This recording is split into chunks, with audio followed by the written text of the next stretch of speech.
Listen, if you're anything like me, I had a jacked up existence before Christ. And even after Christ, I'm going to be real. I did some things that I'm not proud of. And honestly, I felt like some of the things I did might have been unforgivable.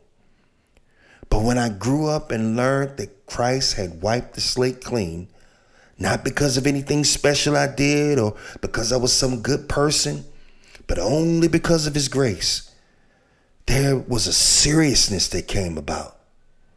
I began to walk and be mindful of how I conducted myself, to keep myself away from sin, to keep myself from going back into the old life.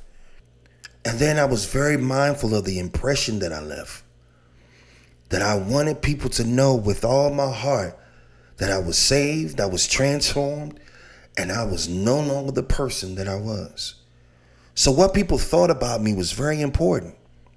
Now I know some of you say, I don't care what people think about me. Well, beloved, you should. Do you realize that God has created us to be like an open book that displays the miraculous, marvelous, wonderful power of Christ? Our lives serve as tangible evidence and proof of the newness of life.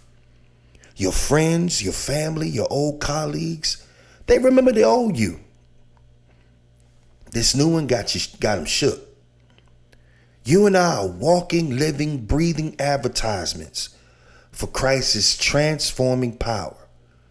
Whether you realize it or not, we're brand ambassadors, and we represent him in our lifestyle, in our decisions, in our moves, in our conversations, how we treat each other, our relationships.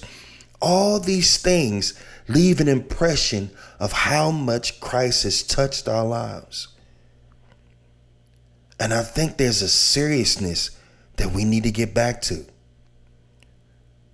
I feel like we've become too comfortable, too lax. We no longer operate with a sense of urgency, and we're no longer intentional and dedicated. We've lost that urgency and that sense of love that provokes us to go after our friends and loved ones. Let's just be honest. You and I are the only Jesus they may see. And if our representation of him does not look good,